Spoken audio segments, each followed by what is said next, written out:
Hey everyone, I'm Charlotte and welcome back to another Digital Art Diaries episode. Today we are looking into drawing random objects. But it's not all that random, right? So, the piece you see on screen is actually something that I drew for my mom because she was speaking on similar content. So, because I had a bit of time on my hands, I thought I'd do something relevant to the topic. But the point that I wanted to bring forth through the course of this video is to bring attention to the fact that drawing random objects isn't necessarily all that random. Why? Because it gives you exposure to things that you don't usually draw or partake in drawing, right? So now you're just gonna see layers being flipped around because I wanted the content to go exactly matching to what was being said. So that's what's happening. But anyways, yeah, that's what happened basically. It's very bright, vibrant colors, by the way. But coming back to the point. So sometimes you go outside what you're used to so that you expand your comfort zone, right? And the same goes for drawing as well. In the sense, as I'm working more on the comic series these days, I've come to realize that it's not just about how well I can draw a character or how well I can draw Charlotte Pourquoi consistently even, but rather it's about how well can I tell that story. And in a story, it's not just about the characters. There's so much more to it. Like so many nuances that I did not think of before.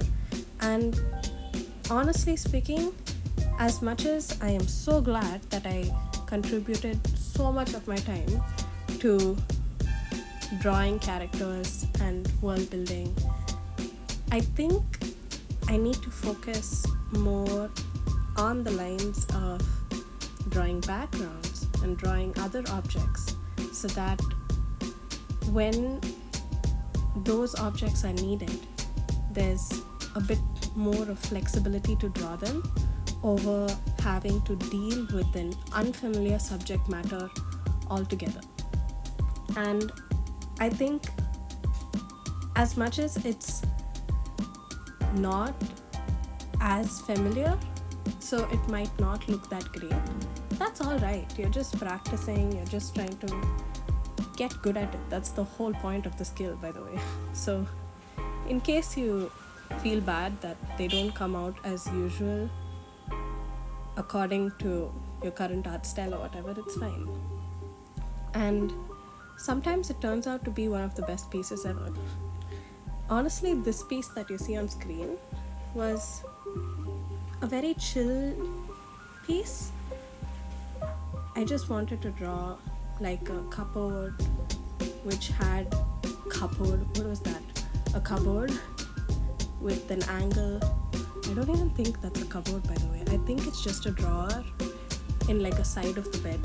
I thought I was going to use a similar angle for the comic series, but I did not. But in a way it helped me to explore different viewpoints of the same objects, and in a way drawing just objects help you to do that as well.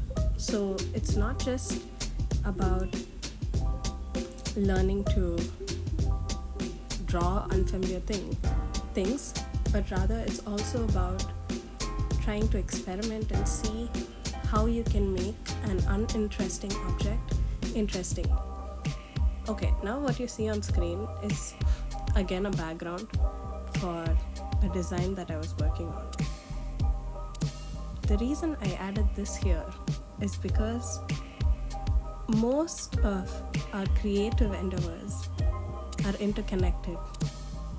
It's not something that you just split out of. They are more connected than you think.